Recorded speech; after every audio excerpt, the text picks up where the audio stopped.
Next point आता है problems of India's foreign trade. इतने सारे बेनिफिट्स होने के बावजूद भी अगर हम इंपोर्ट एक्सपोर्ट करते हैं फिर भी हमें क्या नुकसान है। पहला जो हमें नुकसान है वो है problem of balance of trade की। कहते हैं इंडिया की जो इंटरनेशनल ट्रेड से संबंधित एक मेन प्रॉब्लम है वो है बैलेंस ऑफ ट्रेड का अनफेवरेबल होना। अनफेवरेबल कब होता है? जब आपके एक्सपोर्ट इंपोर्ट से कम हो जाते हैं।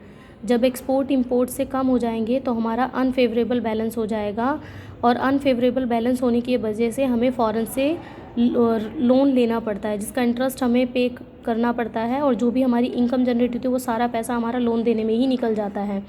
नेक्स्ट आता है डेटोटेशन इन टर्म्स ऑफ ट्रेड। कहते हैं कि कौन सी कंट्रीज़ किस कंट्रीज़ के साथ इंपोर्ट एक्सपोर्ट करती है और जिस रेट पर वो करती है उस रेट को टर्म्स ऑफ ट्रेड कहा जाता है।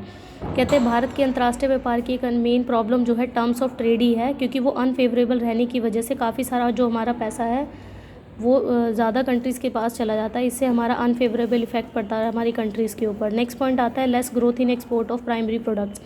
जितने भी हमारे प्राइमरी प्रोडक्ट्स हैं, एग्रीकल्चर प्रोडक्ट है, चाय कॉफ़ी रबड़, इनका हम जो है एक्सपोर्ट करना चाहते हैं बट उनकी डिमांड्स इंक्रीज़ नहीं होती बैलेंस ऑफ ट्रेड होने की वजह से, उन पर अनफेवरेबल इफेक्ट पड़ता है।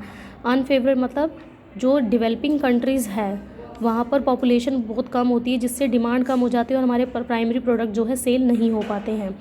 Backward technology. कहते हैं इंडिया में डेवलपिंग कंट्रीज़ में पुरानी और पिछली टेक्निक को यूज़ किया जाता है जिससे हमारे घटिया क्वालिटी के प्रोडक्ट रेडी होते हैं। यही नहीं, हमारी प्रोडक्शन कॉस्ट भी ज़्यादा आती है और भारत के उत्पाद जो है अंतर्राष्ट्रीय बाज़ार में विकसित देशों के उत्पादों की बराबरी नहीं कर पाते। इससे हमारे एक्सपोर्टिंग कंट्री पर बहुत बुरा इफेक्ट पड़ता है।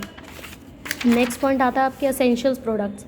असेंशियल्स प्रोडक्ट्स में कहते हैं इंडिया को पेट्रोलियम प्रोडक्ट्स, मशीनरी और ऑयल केक्स, मेडिसिन्स, इनको तो इंपोर्ट करना ही पड़ता है। इनके इंपोर्ट को हम कम नहीं कर सकते। जो हमारे एसेंशियल प्रोडक्ट्स हैं इंडिया को फ़ॉरेन से परचेज़ करने में काफ़ी ज़्यादा फ़ॉरेन लोन पर डिपेंड रहना पड़ता है।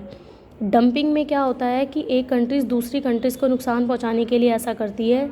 इसमें चाइना का सबसे बड़ा रोल है। चाइना क्या करती है, अपने प्रोडक्ट्स को इंडिया में कम रेट पर सेल करती है जिससे कि वो डोमेस्टिक प्रोडक्ट को नुकसान हो जाए। तो जब डोमेस्टिक प्रोडक्ट को नुकसान करने के फ़ायदे से ऐसा किया जाता है तो उसे डंपिंग कहा जाता है।